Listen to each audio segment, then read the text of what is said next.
हाँ बच्चों, अब तक आपने उत्तकों के रूप में दो प्रकार के उत्तक पढ़ चुके हो। आज तीसरे प्रकार के उत्तक जिसका नाम है संयोजी उत्तक, इसके बारे में मैं आपको बता रहा हूँ। तो चार प्रकार के उत्तक आपको कुल पढ़ने हैं। उसमें से तंत्रिका उत्तक आपने पढ़ लिया, आपने एपिथेलियल उत्तक पढ़ लिया, उपकला उत्तक। अब आप तीसरा पढ़ रहे हो संयोजी उत्तक। संयोजी उत्तक उत्तकों के रूप में ये हमारे शरीर के तमाम अंग तंत्रों में एक प्रकार का जंक्शन, एक प्रकार का जुड़ाव, एक प्रकार का एक दूसरे से संयोजन उत्पन्न करता है, इसलिए इसे संयोजी उत्तक कहते हैं। जैसे आपके शरीर में रक्त का प्रवाह हो रहा है तो रक्त, जितने भी रक्त कणिकाएं हैं, श्वेत रक्त कणिका, लाल रक्त कणिका, ये सभी संयोजी उत्तक है। आपके शरीर में अस्थि, उपास्थि पाए जाते हैं, ये पूरे शरीर के संरचनाओं का निर्माण कर रहा है। अगर अस्थि उपास्थि नहीं होता तो हम सभी एक छोटा सा बॉल के समान संरचना होते, लेकिन अस्थि उपास्थि के कारण ही हमारी संरचनाएं बिल्कुल सटीक रूप में प्रकट हो पाता है। तो ये इसके अलावा विभिन्न प्रकार के कोशिकीय संरचनाएं, जैसे मास्ट सेल है, प्लाज्मा सेल है, वो सभी के संरचना के कड़ी इसमें आते हैं। तो ये संयोजी उत्तक जो है, अभी तक जितने भी आपने उत्तक दो प्रकार के पढ़े, उसमें ये बड़े रूप में है, पूरे शरीर में फैले हुए हैं। तो देखो, संयोजी जो है, इसका मैं सिंपल परिचय दे रहा हूं कि संयोजी शब्द से ही छिपा हुआ है इसका उत्तर। संयोजी का तात्पर्य है जोड़ना, यानी ये जो संयोजी शब्द दिया गया है, इसका मतलब ही होता है जोड़ना। इंग्लिश में इसे कनेक्टिव कहते हैं। कनेक्ट का मतलब क्या होता है? जोड़ना, यानी ये जोड़ेगा। सर किसको जोड़ेगा? तो ये हमारे जितने भी अंग है, जितने भी अंग तंत्र है, जितने भी प्रकार के शरीर के संरचनाएं हैं, शरीर की संरचनाएं, इन सबको, ये जो संयोजी उत्तक है, ये संयोजी उत्तक इन सबको जोड़कर इन सब के बीच में एक प्रकार का सामूहिक रूप बना करके हमारे शरीर को स्वस्थ और निरोगी रखता है। जैसे ये अंग में गया, तो जैसे मान लो आपके अंग है, उसको ऑक्सीजन चाहिए, हृदय हो या फेफड़े हो या आपके वृक्क हो या आपकी यकृत हो या आपकी आंखें हो, सबको, आपके मस्तिष्क हो, ऑक्सीजन कौन ले जाएगा? तो रक्त में पाए जाने वाले आरबीसी के रक्त कणिकाएं। आरबीसी के रक्त कणिकाओं में ऐसा क्या है? तो हीमोग्लोबिन, और हीमोग्लोबिन इसे रक्त को परिसंचरण द्वारा आपके अंग तक पहुंचा देगा। भोज्य पदार्थ इसका परिवहन करेगा, हार्मोन इसका परिवहन करेगा। तो ये तमाम तरह के अंग तंत्रों में अलग अलग प्रकार के पदार्थों को पहुंचाने का कार्य कर रहा है। साथ ही आपके जो अंग होते हैं, उनके बीच में जो दूसरे अंग के बीच में एक प्रकार का संयोजन होता है, उसको बनाता है। जैसे हृदय फेफड़े से ऑक्सीजन लेता है और फिर अपने कार्य और शरीर के अंग तंत्रों के कार्य को संचालित करता है। तो इसे कराने में ये उत्तक कार्य करेगा। आपके संरचना अस्थि उपास्थि के रूप में बनाए रखने में सहायता करेगा। तो ये तमाम तरह के सहायता करेगा। अंग और अंग तंत्रों के बीच में ये संयोजन उत्पन्न करेगा। शरीर के विभिन्न संरचनाएं, जो भी उत्तक है, अंग है, कोशिका है, उनके बीच में ये संयोजन उत्पन्न करेगा। तो संयोजी उत्तक जो होता है, इस प्रकार से इनके साथ, इनके साथ, इनके साथ और पूरे शरीर के संगठन के साथ हमारा एक संयोजन उत्पन्न करता है। जैसे मान लो कि हमारे पास एक टेलीविजन है, उस टेलीविजन के छोटा सा कोई तार उसमें से खुल गया, तो उसका पूरा संयोजन ही ब्लॉक हो गया, रुक गया। अगर पूरा संयोजन रुक गया तो वो टीवी में जो भी उसके क्रिया है, पिक्चर बनना, फोटो के रूप में दिखना, साउंड के रूप में दिखना, वो सब नहीं हो रहा है। बस वो छोटा सा तार हिल गया, और फिर उस तार को सही तरफ से जोड़ दिए, बस फिर से सारे के सारे मशीनें अपने काम को करने लगे। ऐसा ही हमारे अंग और अंग तंत्रों के साथ होता है। जैसे मान लो हमारा ये जो हिस्सा है, ये हिस्सा बहुत ही महत्वपूर्ण होता है। इस हिस्से से पतली पतली रक्त केशिकाएं ब्रेन में रक्त लेकर जाता है। अगर हमारा मस्तिष्क में रक्त लेकर जा रहा है, तो मस्तिष्क में बालों से भी पतले पतले, बहुत ही पतले रक्त का जाल फैला हुआ है। अब उन जालों के अंदर पतले पतले शिराओं के, पतले पतले धमनियों के, पतले पतले केशिकीय रूपों के अंदर रक्त पहुंच रहा है, और फिर हमारा मस्तिष्क स्वस्थ है, निरोगी है। लेकिन उसमें कहीं रुकावट उत्पन्न हो जाए तो वो कार्य करना बंद कर देगा।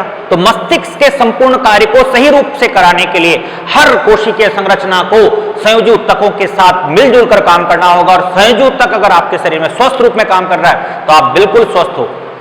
और दूसरा, ये विस्तृत रूप से बहुतायत संख्या में फैले होते हैं। जो बात मैं आपको कह रहा था कि इसकी संख्या बहुतायत है, ये पूरे शरीर में ऐसा कोई स्थान नहीं है जहां पर इसकी क्रियाकलाप पहुंच नहीं पा रहा है, चाहे विसरण के द्वारा हो, चाहे सीधा सीधा रक्त नलिकाओं के द्वारा हो, ये जाएगा और पूरे शरीर में फैला होगा। शरीर के अन्य ऊतकों और अंगों के मध्य एक दूसरे से जोड़ता है। ये बात मैंने पहले ही आपको बता दिया कि ये शरीर के जो अन्य ऊतक होते हैं, दूसरे प्रकार के ऊतक, जैसे आपके तंत्रिका ऊतक है, तो तंत्रिका ऊतक के कार्य ग्लूकोज के ऊपर निर्भर करता है, क्योंकि मस्तिष्क और तंत्रिकाओं का जो मुख्य भोजन है वो ग्लूकोज है, शुगर के रूप में। और जब ये ग्लूकोज इसको मिलता है तो ये अपने कार्य को सही रूप में कर पाता है। अंगों के मध्य एक अंग से दूसरे अंग, दूसरे अंग से तीसरे अंग, अंग तंत्र बन जाते हैं। इनके बीच में जैसे एक इंसान देखना चाहता है तो आंखों के कारण देख पा रहा है, लेकिन आंखों से तंत्रिकीय संरचनाएं मस्तिष्क में पहुंचने के बाद ही हम उन वस्तु को देख पाते हैं, क्योंकि इमेज या प्रतिबिंब मस्तिष्क में जाकर बनता है। और उस जगह तक ले जाने में तंत्रिकीय के साथ साथ संयोजी ऊतक का बहुत बड़ा महत्वपूर्ण रोल है, बहुत बड़ा महत्वपूर्ण इसके कार्य हैं। एक दूसरे को जोड़ करके हमारे शरीर को बिल्कुल स्वस्थ रखता है। तो सोचो कितना सिंपल काम है। आप बाइक चलाते हो मान लो, तो बाइक चलाते समय देखना उसमें एक चौक होता है जिसमें कार्बन जम जाता है। अब कार्बन जम गया तो उतने बड़े बाइक में छोटा सा एक चौक होता है व्हाइट कलर का, उसमें कार्बन जम गया तो आप कितने भी किक कर लो वो बाइक स्टार्ट नहीं हो रहा है। लेकिन आपने उस बाइक के उस चौक को निकालकर कपड़े से थोड़ा साफ किया और लगाया, फिर से वह स्पार्क हुआ, बहुत ही चिंगारी छोटी सी होती है, स्पार्क हुआ और बाइक आपका स्टार्ट हो गया। तो सोचो उसमें छोटा सा चिंगारी उत्पन्न करने के लिए पूरा मशीन के स्टार्ट या मशीन की शुरुआत उसके द्वारा होता है। ऐसे ही हमारे शरीर में ये जो ऊतक होते हैं, संयोजी ऊतक, ये छोटे कम रूप में होने के दौरान भी अपने कार्य को बहुत प्रभावशाली ढंग से करते हैं। यानी अगर मान लो कि हमारा शरीर का वजन 70 किलो है तो हमारा रक्त जो होता है 5 से 6 लीटर होता है, और उसके अनुबनिष्पत हमारे जो प्लाज्मा होते हैं वो रक्त कणिकाओं को अगर अलग कर दे तो उस रक्त में प्लाज्मा ही ज्यादा है और रक्त की कोशिकाएं कम है। उस कम कोशिकाओं के पावर देखो, आपके हीमोग्लोबिन की मात्रा बढ़ाता है, आपको जिंदा रखने के लिए आवश्यक होता है। एक स्वस्थ मनुष्य में, जैसे अब एक लड़के की बात करें, मेल की बात करें, पुरुष की बात करें, तो जो हीमोग्लोबिन की मात्रा है वो कम से कम 12 से 13 ग्राम प्रति 100 मिलीलीटर ब्लड में होना चाहिए, और लड़कियों में 11 से 12 ग्राम या 10 से 12 ग्राम प्रति 100 मिलीलीटर रक्त में होना चाहिए। अब मान लो हीमोग्लोबिन की मात्रा कम होता गया, ये 10 और 11 से कम होकर के 5 या 6 में पहुंच गया। हीमोग्लोबिन अगर 5 या 6 में पहुंच गया तो उसे बचाया जाना बड़ा मुश्किल है, उसे बचा पाना, उसे जिंदा रख पाना बहुत मुश्किल हो जाता है। शरीर में आपका हृदय है, फेफड़े हैं, मस्तिष्क है, तमाम तरह की यकृत है, वृक्क है, सब काम कर रहा है, लेकिन थोड़ा सा हीमोग्लोबिन की मात्रा कम हो गया। इन सब बातों को मैं इन ऊतकों में विस्तार पूर्वक आपको बताऊंगा। अब सोचो हीमोग्लोबिन की मात्रा कम हो गया तो उसका मृत्यु बहुत पास आ गया। अब उसे बचाने के लिए क्या करना होगा? तो उसे बचाने के लिए हमें उसके शरीर में हीमोग्लोबिन की मात्रा या तो बाहर से देना होगा या उसे कुछ खिला करके, मेडिसिन दे करके हीमोग्लोबिन की मात्रा को कुछ दिनों में बढ़ाना होगा या खून देना होगा। इस प्रकार से एक व्यक्ति को बचाते हैं। अभी जैसे पूरी दुनिया जानता है कोरोना का रोग फैला हुआ है, अब इस रोग में हमारे शरीर में एक विशेष प्रतिरक्षा तंत्र जिसे हम एंटीबॉडी या हिंदी में प्रतिपिंड कहते हैं, अब प्रतिपिंड बनना जरूरी है। प्रतिपिंड बहुत ही सूक्ष्म है, लेकिन पावर देखो, कोरोना जैसे वायरस को मार रहा है। आज दुनिया वैक्सीन के पीछे भाग रहा है। वैक्सीन क्या करेगा? जैसे लगेगा हमारे ब्लड में, हमारे खून में जो प्लाज्मा है वो उस कोरोना के विरोध में एंटीबॉडी बनाएगा। थोड़ा सा बनाएगा, बहुत ही, मतलब 1 ग्राम भी नहीं, मिलीग्राम में, लेकिन वो एंटीबॉडी इस दुष्ट वायरस को खत्म कर सकता है। तो सोचो हमारा संयोजी ऊतक कितने कार्य रूप में सक्षम है इनके क्रियाओं को करने के लिए। अर्थात शरीर के अन्य ऊतकों, अंगों के साथ एक दूसरे को जोड़ना तथा आलंबन का आधार संयोजी ऊतक होता है। आलंबन मतलब आपके शरीर की संरचना को निश्चित आकार प्रदान करने में, आपके शरीर संरचनाओं को निश्चित रूप में बनाए रखने में जैसे हम सीधे रूप में खड़े हैं तो पैर, कमर और हाथ और तमाम तरह की अस्थियां, जो हमारे पास 206 प्रकार की अस्थियां हैं, वो सभी हमारे कार्य रूप को प्रदान करते हैं, यानी हमारी अस्थियों की संख्या 206 है, ये याद रखिएगा। और इसके बीच बीच में उपास्थियां हैं, तो अस्थि उपास्थि मिलकर आपके संरचना को, आलंबन को बनाए रख रहा है। आपके शरीर में रक्त, आपके जो ब्लड प्रेशर होता है उसका रक्तदाब कहते हैं, उसे निश्चित रूप में बनाए रखता है। तो ये सभी बातें मैं परिचय में आपको बता रहा हूं, ये सभी बातें मैं आपको लिखाऊंगा, ये सभी बातें मैं आपको एक एक करके नोट भी कराऊंगा। अब जब जो जो पॉइंट लिखा हुआ है आप धीरे धीरे इन पॉइंटों को नोट भी करें, और जो बातें मैं समझा रहा हूं इस उत्तक के लिए इसे समझें, और बाद में इनको विस्तृत रूप में मैं आपको लिखा दूंगा। अब देखो, रक्त जो होता है इसमें पाया जाता है, लेकिन रक्त को छोड़ दो, क्योंकि रक्त के पास प्रोटीन बनाने की विशेष क्षमता नहीं है। रक्त एक बार बन जाता है, जैसे आपके शरीर में रक्त कोशिका के रूप में आरबीसी बन गया, तो हमारे शरीर में बनने के बाद वो 120 दिन तक जिंदा रहता है और फिर उसकी मृत्यु हो जाता है। वो खुद कोई नए प्रोटीन वगैरह का निर्माण नहीं करता। वैसे ही श्वेत रक्त कणिका है जो 10 घंटे, 12 घंटे, 15 घंटे जिंदा रहकर मर जाते हैं। और ये बनते कहाँ हैं? तो बनते हैं अस्थि के अंदर, जो अस्थि मज्जा है वहाँ पर बनते हैं ये। तो इन सभी के कारण, इनके क्रिया सभी आप देखोगे। तो रक्त को छोड़कर सभी संयोजक कोशिकाएं संरचनात्मक प्रोटीन तंतु, ये याद रखिए, संरचनात्मक प्रोटीन तंतु, यानी हमारे शरीर को बनाए रखने के लिए जो विशेष प्रकार के प्रोटीन की आवश्यकता है उसे ही संरचनात्मक प्रोटीन तंतु कहते हैं, जो संरचनात्मक क्रिया को बनाए रखेगा।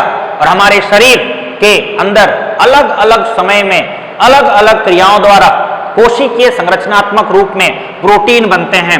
और ये जो प्रोटीन होते हैं ये कोशिकाओं के क्रियाओं को संचालित करने के लिए अति आवश्यक है। तो संरचनात्मक प्रोटीन तंतु चाहिए और ये स्रावित करेगा, यानी रक्त के अलावा जितने भी प्रकार के संयोजी ऊतक हैं उन सबके द्वारा संरचनात्मक प्रोटीन तंतु स्रावित होगा, जिसमें कोलेजन तंतु, इलास्टिन भी कहते हैं कोलेजन को, और ये इनके अंदर पाए जाते हैं। यानी इसमें जो प्रोटीन रूपी संरचनात्मक रूप है वो कोलेजन तंतु के रूप में पाए जाते हैं। यानी हमारे अंदर कोलेजन तंतु, जिसे इलास्टिन भी कहते हैं, ये बहुतायत में संयोजी ऊतक के अंदर पाए जाते हैं। ये ऊतक जो होते हैं ये हमारे शरीर में क्या क्या काम करेंगे? तो शक्ति प्रदान करना। जैसे आपके हाथों में, आपके पैर में बल है तो आप दुनिया जीत सकते हो। तो आपके अंदर जो शक्ति है वो, ये तो हो गया हाथ पैर की बात, अंदर चले जाओ तो आपके रक्त के अंदर, आपके प्लाज्मा के अंदर अगर सभी प्रकार के पोषक पदार्थ, सभी प्रकार के कार्बनिक अकार्बनिक पदार्थ सही रूप में है तो आपका शरीर स्वस्थ है, आप अपने अंदर शक्ति महसूस करोगे, तो शक्ति प्रदान कर रहा है। प्रत्यास्थता यानी लचीलापन, इसका दूसरा मीनिंग होता है लचीलापन। बच्चों ये प्रत्यास्थता कैसे? जैसे ये हाथ के अस्थि है, इसको ह्यूमरस कहते हैं और इसको रेडियो आल्ना कहते हैं। इन दोनों के बीच में जोड़ने वाले इस संधि में एक विशेष प्रकार की उपास्थि पाया जाता है। यानी ये कोई अस्थि है और ये मान लो दूसरा अस्थि है और इसके बीच में ये जो जोड़ है यहाँ पर उपास्थि पाए जाते हैं। अगर अस्थियों के मध्य में इस प्रकार से उपास्थि, इधर भी अस्थि है और इधर भी अस्थि है और इसके मध्य में उपास्थि है तो हमारे अंदर लचीलापन होगा।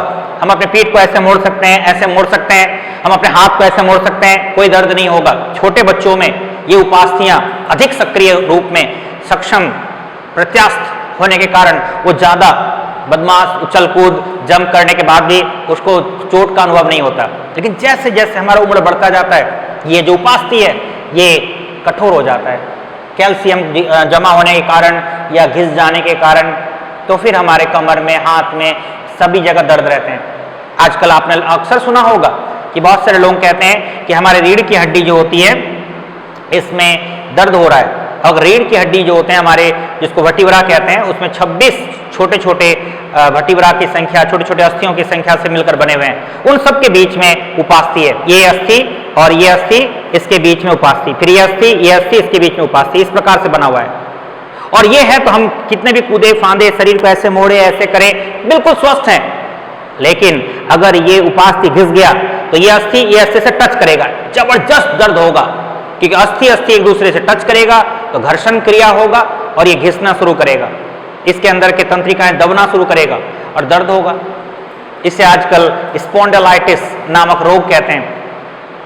तो सर इसका उपचार फिर धीरे धीरे किसी प्रकार के मेडिसिन के द्वारा या किसी प्रकार के खाद्य पदार्थों के द्वारा उपास्थि के निर्माण की प्रयास किया जाता है। अगर उम्र कम है उपास्थि बन जाता है और वो जो गैप है वो गड़बड़ी है वो ठीक हो जाता है। आपने बहुत सारे लोगों को देखा होगा गर्दन में पट्टी बांध के रहते हैं। ये जो गर्दन का हड्डी होता है इसको हम बार बार ऐसे ऐसे करते हैं तो ये यहाँ से एटलस और एक्सिस नाम की दो वर्टिब्रा उसके बीच में घूमता रहता है और अगर ये घिस गया तो ये घिसते ही ये दर्द होता है। लेकिन अगर हम सही रूप में छोटे से तकिया लेकर सोएं, सही रूप में बैठें तो हमारे अंदर ये जो उपास्थि होती हैं लंबे समय तक बना रहता है और कोई दिक्कत नहीं। लेकिन आजकल हम लोग क्या करते हैं, बड़े से तकिया ले लिए, उसमें सो गए, गर्दन दबा हुआ रहा।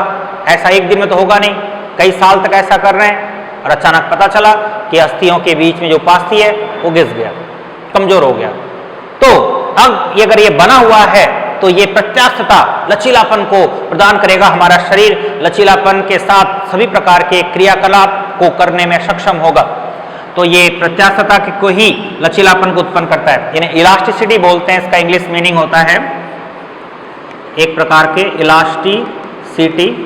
और ये सब कुछ कार्य करने पे लचीलापन अपने आप प्रदान होगा। तो प्रत्यास्थता का वास्तविक मीनिंग क्या होता है, स्प्रिंग जैसा क्रिया। जैसे हम जंप कर रहे हैं आए तो ये जो शरीर की एक नॉर्मल क्रिया है लचीलापन शरीर का, ये भी कह सकते हो, ये प्रत्यास्थ होता है। और फिर कोमल उत्तक, जैसे आपके शरीर में रक्त है और तमाम तरह के उत्तक होते हैं, उनके अंदर जो लचीलापन, उनके अंदर जो एक चिपचिपा भाव होता है उनको भी उत्पन्न करता है। तो इसी को मैं यहाँ पर 3 बिंदुओं में लिखा हूँ, आपको याद रखना है कि संयोजी उत्तक के कारण ही शक्ति, प्रत्यास्थता, लचीलापन उत्पन्न होता है। एक और बात, ये जो उत्तक है प्रोटीन, जो संरचनात्मक प्रोटीन है वो तो बनाता ही है रक्त के अलावा, यानी रक्त द्वारा संरचनात्मक प्रोटीन का निर्माण नहीं होता। लेकिन उसके अलावा जैसे अस्थि है, उपास्थि है, मास्ट कोशिका है और बाकी तमाम तरह के उत्तक हैं, वो संयोजी उत्तक के अंतर्गत ये सभी बनाते हैं इस प्रकार के संरचनात्मक प्रोटीन। और एक संरचना बनाते हैं, इसे पॉलीसैकेराइड कहते हैं। तो बच्चों ये उत्तक रूपांतरित यानी एक रूप से दूसरे रूप में परिवर्तित करके पॉलीसैकेराइड का भी स्रावन करते हैं। और पॉलीसैकेराइड बहुत ही आवश्यक तो है, बहुत ही आवश्यक रसायन है। और पॉलीसैकेराइडिक रूप में जब इनका निर्माण होता है तो ये जो उत्तक होता है संयोजी उत्तक, इनको कार्य करने के लिए ऊर्जा, संरचनात्मक रूप, रासायनिक संरचना इनको मिलता है और ये स्वस्थ रूप में अपना कार्य भली भांति करते हैं। ये पॉलीसैकेराइड कोशिका एवं तंतु के मध्य जमा होकर अधात्री का कार्य करते हैं। अधात्री मतलब मैट्रिक्स, इसे अधात्री को इंग्लिश में मैट्रिक्स कहते हैं। मैट्रिक्स, जैसे आपका मान लो कोई कोशिकीय संरचना है ये, ठीक है, और तंतु है फाइबर, ये तंतु होता है, पतले पतले तंतु को फाइबर कहते हैं। तंतु का इंग्लिश मीनिंग होता है फाइबर, ये फाइबर है। और ये फाइबर और इनके बीच में ये कोशिका, यानी ये है आपका सेल यानी कोशिका, और ये है तंतु यानी फाइबर, दो हो गया। तो ये पॉलीसैकेराइड अब बीच में आ जाएगा, ये पॉलीसैकेराइड आ गया, ये पॉलीसैकेराइड आकर के इस प्रकार से इनको चारों तरफ से घेर लिया और ये एक संरचनात्मक रूप प्रदान कर दिया। सोचो, इस पॉलीसैकेराइड ने इस मध्य में आकर के एक संरचनात्मक रूप प्रदान किया, पॉलीसैकेराइड। अब पॉलीसैकेराइड जो इस जगह पे जम जाता है ये फाइबर और कोशिका के मध्य में, इसे ही मैट्रिक्स कहते हैं, इसे ही हिंदी में अधात्री कहते हैं। तो अधात्री का निर्माण करता है और अधात्री जो होती है ये कोशिका का लचीलापन, प्रत्यास्थता या इसके शक्ति कार्य रूप प्रदान करते हैं। तो अब तक आपने क्या देखा कि संयोजी उत्तक जो एक दूसरे से जोड़ने का कार्य करे उसे संयोजी उत्तक कहते हैं। ये विस्तृत रूप से बहुतायत संख्या में हमारे शरीर में फैले होते हैं। शरीर के अन्य उत्तकों, अंग के मध्य एक दूसरे से जोड़ने का काम करते हैं। इसे हम कहते हैं संरचनात्मक प्रोटीन और पॉलीसेकेराइड का उत्पादन करते हैं। ये इसके कारण ही शक्ति, प्रत्याशता, लचीलापन उत्पन्न होता है और ये पॉलीसेकेराइड कोशिका और तंतु के बीच जुड़कर मैट्रिक्स या धात्री का निर्माण करते हैं। अब आगे बताऊंगा संयोजी उत्तकों के प्रकार में इसके 3 प्रकार हैं। हमारे शरीर में जो संयोजी उत्तक है उसके 3 मुख्य प्रकार हैं। 3 जो प्रकार हैं इसे मुख्य प्रकार कहते हैं और इसके अलावा फिर इसके उप ब्रांच के रूप में, उप शाखाओं के रूप में बहुत सारी शाखाओं का निर्माण होता है। तो 3 प्रकार के मुख्य संयोजी उत्तक है। एक को बोलते हैं लचीला संयोजी उत्तक, लचीला नाम से पता लग रहा है काफी लचीला होगा। दूसरा सघन संयोजी उत्तक, सघन के नाम से काफी पास होगा और मजबूत होगा, कठोर होगा। और एक बच्चों याद रखना, हिंदी में एक शब्द है कठोर और एक शब्द है आपके, हो सकता है इसमें कठोर के रूप में आ जाए, हार्ड बोलते हैं, और एक मजबूत, स्ट्रांग बोलते हैं। तो जब स्ट्रांग बोलेंगे, मजबूत, तो उसका मीनिंग समझ लेना कि वो बहुत स्ट्रांग बात कर रहे हैं। जैसे आपके दांत के ऊपर इनामल कोई उत्तक नहीं है, लेकिन ये इनामल सबसे ज्यादा स्ट्रांग है, मजबूत, ये कठोर नहीं है। लेकिन कठोर की बात करेंगे तो हो सकता है, अस्थि की बात कर रहा हूं, हमारे शरीर की कठोर उत्तक के रूप में अस्थि है, हो सकता है अस्थि टूट भी जाए। तो ये कठोर और मजबूत, ये 2 शब्द का मतलब समझ लेना। तो यहां पर बात कर रहा हूं सघन, काफी पास। और तीसरा होता है विशिष्टकृत संयोजी उत्तक, विशिष्ट प्रकार के संयोजी उत्तक। तो इंग्लिश में भी नाम याद कीजिए, क्योंकि आपको आने वाले समय में नीट को क्वालिफाई करने के लिए हर रोज मैं आपको इंग्लिश के कुछ शब्द सिखाऊंगा, धीरे धीरे सीखते चलना। लचीला संयोजी उत्तक, संयोजी उत्तक को कनेक्टिव टिश्यू बोलते हैं और लचीला का मतलब है लूज कनेक्टिव टिश्यू। सघन संयोजी उत्तक डेंस कनेक्टिव टिश्यू, डेंस का मतलब काफी पास, घना। विशिष्टकृत संयोजी उत्तक स्पेशलाइज्ड कनेक्टिव टिश्यू, ये इसका 3 रूप हो गया। अब सर लचीला क्यों? लचीला का मुख्य परिभाषा देखो क्या है। इसमें अत्यधिक अधात्री एवं कम मात्रा में तंतु पाए जाते हैं, यानी अधात्री बहुत अधिक और तंतु बहुत कम।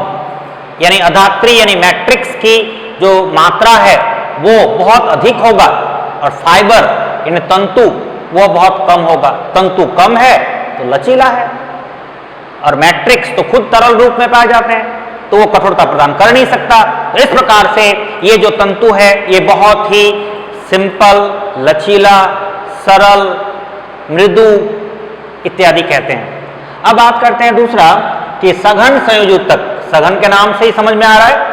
इसमें क्या होगा, इस परिभाषा का उल्टा। और जब बायोलॉजी में ऐसे शब्द प्रयोग करते हैं, एक का परिभाषा दूसरे के विरोधी उल्टा रूप हो, तो इसे वाइस वर्सा इंग्लिश में कहते हैं, यानी विपरीत रूप। तो इसमें अत्यधिक तंतु यानी तंतु बहुत अधिक होगा और अधात्री बहुत ही कम होगा, अधात्री कम। क्या समझ में आ रहा है? फाइबर बहुत ज्यादा है, इस प्रकार से रेशे बहुत ज्यादा है और इसमें अधात्री बहुत ही कम है, जो मैट्रिक्स रूप में। इस प्रकार के संरचनात्मक रूप जो होते हैं ये कहलाते हैं कठोर या सघन संयोजी उत्तक। और इसमें तंतु जो है वो बहुत ही कम है, इसमें तंतु बस इतने से, और इसमें जो अधात्री के रूप में संरचनाएं हैं ये बहुत अधिक, अधात्री बहुत अधिक, यानी तरल पदार्थ इसमें बहुत अधिक। और इस प्रकार की जो संरचना बन रहा है इस संरचना को कहते हैं मुलायम या इसे कहते हैं लचीला। तो यानी ये क्या है, तो ये तंतु है। तंतु क्या है सर? कम है। और ये क्या है, तो ये अधात्री है। अधात्री क्या है सर? तरल पदार्थ। ये क्या है? ये अधिक है। तो अधिक मात्रा में अधात्री, कम मात्रा में तंतु, तो इसे कहते हैं लचीला संयोजी उत्तक। और इसमें क्या है ये, तो ये है तंतु। तंतु क्या है? अधिक है। अधिक है तो ऊपर की तरफ एरो दे दिए। और इसमें ये क्या है? ये है अधात्री। अधात्री क्या है? अधात्री तरल पदार्थ, मैट्रिक्स कहते हैं। इसकी मात्रा बहुत ही कम है। सर इसकी मात्रा कम, इसकी मात्रा अधिक, तो ये बहुत कठोर, कौन सा शब्द? कठोर, हार्ड, नॉट स्ट्रांग, ये बहुत कठोर है, तो इसीलिए इसे सघन संयोजी उत्तक कहते हैं। और ये है इसका मुख्य परिभाषा। एक परिभाषा और भी है, बट ये रेशा या तंतु और धात्री के आधार पर परिभाषा मैंने बताया, याद हो गया? तो बोलिए क्या बताया मैंने? लचीला अगर कोई हो रहा है तो उसका मतलब है कि संयोजी उत्तक में अधिक मात्रा में अधात्री और कम मात्रा में तंतु होगा। और अगर हम सघन कह रहे हैं तो अत्यधिक मात्रा में तंतु और कम मात्रा में अधात्री होगा। क्लियर? चलो, और तीसरा है विशिष्टीकृत संयोजी उत्तक। विशिष्ट में बच्चों इसमें रक्त प्लाज्मा है, रक्त की कोशिकाएं हैं, आपकी उपास्थि है, आपका अस्थि है, इन सबको इसमें रखा गया है। तो ये जो होते हैं किसी जगह कठोर होते हैं, किसी जगह मुलायम होते हैं, तो इनका इस एक विशेष कोई परिभाषा नहीं होगा। इसका परिभाषा जो होगा उसके उत्तकों के प्रकारों के आधार पर लिखाएंगे। ठीक है? अब देखो, लचीला संयोजी उत्तक ये जो है इसको दो भागों में बांटा गया है। एक को बोलते हैं गर्तिका उत्तक, इंग्लिश में एरियोलर टिश्यू, और ये एरियोलर शब्द बहुत ज्यादा प्रचलन में आता है। और दूसरा वसा उत्तक, यहाँ वसा को फैट नहीं बोलोगे, उत्तक पढ़ रहे हो तो यहाँ पर वसा को उत्तक के रूप में एडिपोज टिश्यू कहते हैं, और एडिपोज भी बहुत ज़्यादा कार्य रूप में सक्रिय होते हैं। तो गर्तिका उत्तक और वसा उत्तक ये दो प्रकारों में बांटा गया है लचीला उत्तक को। सर इसका एक दूसरा परिभाषा क्या है?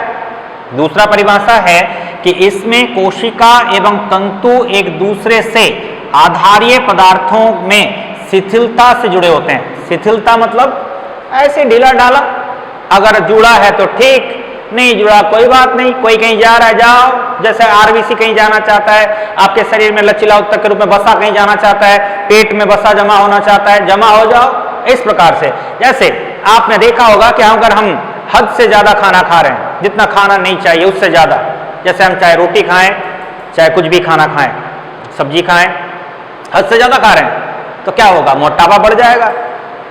जितना ऊर्जा खर्च होना चाहिए उससे ज्यादा खाना खा रहे हो, शरीर में जमा हो गया, फिर चर्बी बन जाएगा, चर्बी शरीर में बनता जाएगा। अब हम चाहते हैं कि मेरा पेट छोटा दिखे, पतला दिखे, मोटा ना हो, लेकिन हमने तो ज्यादा ठूस ठूस के खा लिया, शरीर में वसा बनता गया और मोटे हो गए, और कोई कोई तो बहुत ज्यादा मोटा हो गया। तो उस समय उसे इस शारीरिक परिश्रम द्वारा बार बार अपने शरीर के वसा को गलाना पड़ता है। ये एक बहुत परिश्रमिक क्रिया है। हम ये नहीं कह रहे कि आप खाना मत खाओ, खाना भरपेट खाओ, लेकिन उसके साथ थोड़ा बहुत खेलना, साइकिल चलाना इत्यादि क्रियाओं द्वारा, या घर में अगर कोई काम है वो करना, उसके दौरान आपका वसा उपयोग में आ जाता है। और ये जो होता है लचीला उत्तक, लचीले रूप में होने के कारण बहुत आसानी से जो खराब पदार्थों को जमा कर रहे थे अब जमा नहीं करेगा, तो आपका शरीर स्वस्थ रहेगा। मोटापा होना अच्छी बात नहीं है, इसे कम करना भी सही है, स्वस्थ रहना जरूरी है, हृष्ट पुष्ट। तो इसमें कोशिका एवं तंतु एक दूसरे से आधारीय पदार्थों में शिथिलता से जुड़े होते हैं, यानी ढीले ढाले रूप में शिथिलता पूर्वक जुड़ा हुआ है। कोई आके जमा हो रहा है, कुछ जम जा रहा है, अगर आपने उसका खर्च कर लिया तो ठीक, नहीं कर लिया तो वो एक दूसरे के साथ शिथिलता पूर्वक आपके शरीर के जो विशिष्ट संरचनाएं हैं अलग अलग अंग तंत्रों के ऊपर जाकर जमना शुरू हो जाएगा, फिर ये रोग उत्पन्न करता है। और अगर ये सही रूप में तो अच्छा है। कम मात्रा में वसा अगर आपके शरीर में जमा है तो अच्छी बात है, क्योंकि वो काम आएगा। कभी आप खाना नहीं खा रहे हो, कभी तबीयत खराब हो गया, तो वो बस आपको ऊर्जा प्रदान करेगा, लेकिन ज्यादा नहीं होना चाहिए। इसी प्रकार से गर्तिका में कई प्रकार के कोशिकीय संरचना उत्तक के रूप में है, जो आपको कार्यों के रूप में इसके प्रकारों में फिर जब इसके वर्णन करूंगा तो उसमें बताऊंगा। अब देखो दूसरा सघन संयोजी उत्तक, इसे भी दो प्रकारों में बांटा गया है। एक है नियमित संयोजी उत्तक, डेंस रेगुलर टिश्यू, और एक है अनियमित संयोजी उत्तक, डेंस इरेगुलर टिश्यू। अर्थात बच्चों जैसे मान लो कि यह एक छोटा सा कांच का टुकड़ा स्लाइड है, जिसमें मैंने हमारे शरीर का उत्तक को काट कर उस जगह पे माइक्रोस्कोप से देख रहा हूं, तो मैं क्या देख पा रहा हूं कि इसमें जो फाइबर है ये नियमित रूप से ऐसे, इसका सजावट बहुत ही सुंदर है और नियमित रूप से ये सजे हुए हैं। बीच बीच में इसमें अधात्री भी है, तो जो तंतु है, तंतु के बीच में अधात्री बड़े आराम से और बड़े अच्छे क्रम में सजे हुए हैं। देखने में भी लग रहा है कि एक क्रमिक रूप में है, यानी इसका एक सीधा रेखा क्रमिक है, इसका भी एक सीधा रेखा क्रमिक है, सभी क्रमिक रूप में जुड़ा हुआ है। लेकिन अनियमित हो तो यहाँ पर मान लो अधात्री है और यहाँ पर ये जो फाइबर है, रेशा है, वो यहाँ जुड़ गया, फिर कोई यहाँ चला गया, किसी का मन किया, कोई यहाँ बीच में आ गया, ऐसे जमा हो गया इस प्रकार से, तो ये अनियमित है। यानी जो तंतु यहाँ आप देख रहे हैं दोनों ही तंतु है, लेकिन एक तंतु क्या है, नियमित है, और एक तंतु क्या है, अनियमित है, अनियमित है। अगर अनियमित तंतु हो तो ऐसे तंतुओं के सजावट के कारण इसे अनियमित संयोजक कहते हैं, और यदि नियमित तंतु हो तो इसे नियमित संयोजक कहते हैं। तो बहुत सिंपल, तंतुओं के आधार पे, उसके सजावट के आधार पे इसे दो प्रकारों में बांटा गया है, डेंस और इसमें नियमित संयोजक डेंस रेगुलर टिश्यू, अनियमित संयोजक डेंस इरेगुलर टिश्यू, दोनों ही सघन का ही भाग है, इसलिए डेंस कहते हैं। एक दूसरे इसमें तंतु कोशिका, जिसे फाइब्रोब्लास्ट या फाइबर के रूप में मैं कह रहा था, एवं तंतु जो फाइबर पतले पतले रूप में होते हैं, एक दूसरे से दृढ़ता से जुड़े होते हैं और एक दूसरे से दृढ़ता पूर्वक मजबूती से जुड़े होंगे। तो ये तंतु कोशिका फाइब्रोब्लास्ट और तंतु इस प्रकार से जोड़ करके और इस प्रकार के संरचना को बना करके सघन संयोजक का निर्माण करेगा। अब तीसरा विशिष्टकृत संयोजक, जिसका नाम मैंने बताया था स्पेशलाइज्ड कनेक्टिव टिश्यू, विशिष्ट है ये हमारे शरीर के लिए विशिष्ट है, इसका कार्य भी बहुत ही अच्छा है, बहुत ही परफेक्ट है, और ये हमारे लिए बहुत आवश्यक है, इसलिए इसे विशिष्ट कहते हैं। जैसे उपास्थि, जैसे अभी मैंने तुम्हें रामायण सुनाया, कहानी सुनाया, क्या कि अस्थि से अस्थि के बीच में अगर उपास्थि हो तो ही हम स्वस्थ हैं, उपास्थि घिस जाए तो अस्थि अस्थि टकराएगा और दर्द होगा। तो ये उपास्थि कार्टिलेज इंग्लिश में कहते हैं, तो इंग्लिश के नाम याद करो, उपास्थि को कार्टिलेज कहते हैं। अस्थि, इसकी तो कहानी विस्तृत है, अस्थि एक अलग से टॉपिक है, कंकाल तंत्र में पढ़ोगे। जब भी कोई मेडिकल किताब की बुक्स खरीदता है और डॉक्टर बनने के बारे में सोचता है, तो उसे एक मेडिकल कॉलेज के अंदर जाते ही एक कंकाल इंसान का ओरिजिनल हो या प्लास्टिक का बना हो मिलेगा। मेडिकल कॉलेज में तो ओरिजिनल ही मिलेगा, हमारे स्कूल वगैरह में डुप्लीकेट होते हैं क्योंकि प्लास्टिक के बने होते हैं, और वहाँ मेडिकल कॉलेज में जाते ही वहाँ ओरिजिनल, उसमें अस्थियों के सारा संरचना, कहाँ पंजर है, कितने संख्या है, कौन सी रीढ़ की हड्डी है, इत्यादि आप सभी देख पाओगे। तो ये अस्थि कहलाते हैं और ये हमारे शरीर के लिए बहुत आवश्यक है। और रक्त के संरचना, रक्त के रूप, रक्त के प्रकार, रक्त में किस किस प्रकार के पदार्थ हैं, ये सभी इसमें आप पढ़ोगे। तो इस प्रकार से बच्चों आपको मैंने बताया कि आपके जो संयोजक हैं ये बस 3 प्रकार के हैं। लचीला संयोजक, जिसमें तंतु बहुत कम हो और अधात्री बहुत ज़्यादा हो। सघन संयोजक इसका उल्टा है, जिसमें तंतु बहुत ज़्यादा हो और अधात्री बहुत कम हो। और विशिष्टकृत संयोजकों में उपास्थि, अस्थि और रक्त को रखा गया है। फिर इसका परिभाषा एक और बताया मैंने कि लचीला संयोजक, इसमें कोशिका और तंतु एक दूसरे से आधारीय पदार्थों में शिथिलता से जुड़े होते हैं, और सघन संयोजकों में इसमें तंतु और कोशिका एवं तंतु एक दूसरे से दृढ़तापूर्वक जुड़े होते हैं। और विशिष्टकृत के रूप में तो ये है ही 3 प्रकार। फिर सरल के 2 प्रकार है, गर्तिका और वर्षाउत्तक, और इसके भी 2 प्रकार है, नियमित और अनियमित। जो तंतु और फाइब्रोब्लास्ट जो यहाँ पर तंतु कोशिका होते हैं उनके रूप में ये जुड़ते हैं। इन्हीं को मैं अब वर्णन के रूप में बता रहा हूँ, यहाँ से स्टार्ट करूँगा अगले पॉइंट में। अब तक मैंने जो भी संयोजक है उसके प्रकारों को बताया।